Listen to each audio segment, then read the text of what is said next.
أرجو أن تركزوا معي وتنتبهوا قليلا. هذا الرجل تزوج 130 سيدة، فطلق 85 منهن، وبقي عنده وما زل 45. يا إلهي، كيف أقنعهن بأن يتزوج؟ وكيف يقسم الحب بينهن إذا كان يحبهن فعلا؟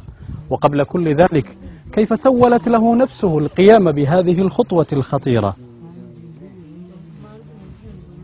يصفونه في مجتمعه في بلدة ماغوري غربي كينيا بالخطير. إنه أكوك رينجر في 90 من عمره، وقد تزوج حتى الآن أكثر من 130 امرأة.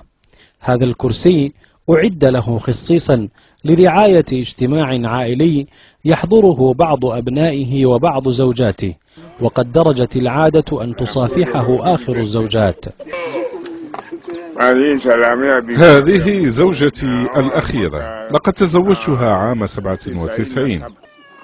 الزوجة الكبرى مريضة، يأتيها أكوك بنفسه ليطمئن عليها.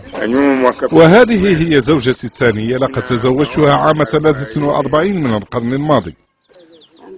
أنجبت له زوجاته 262 ولدا، مات منهم 48، وبالكاد يتذكر أسماء الأحياء منهم، ربما من الشبه أو من التردد عليه.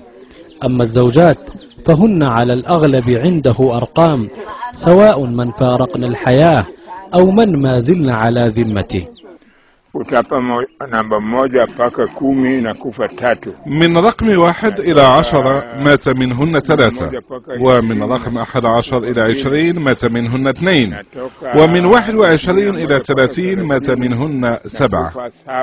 هل تحبهن جميعا؟ وإذا كنت تحبهن جميعا، كيف تقسم الحب بينهن؟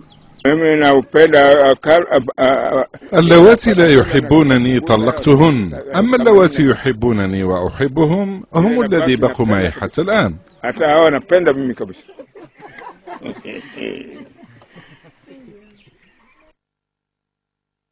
يعيش أكوك الخطير في عالمه الخاص، لا يؤرقه ضجيج المنظمات النسوية، ولا يستمع لوجهات نظر رجال الدين.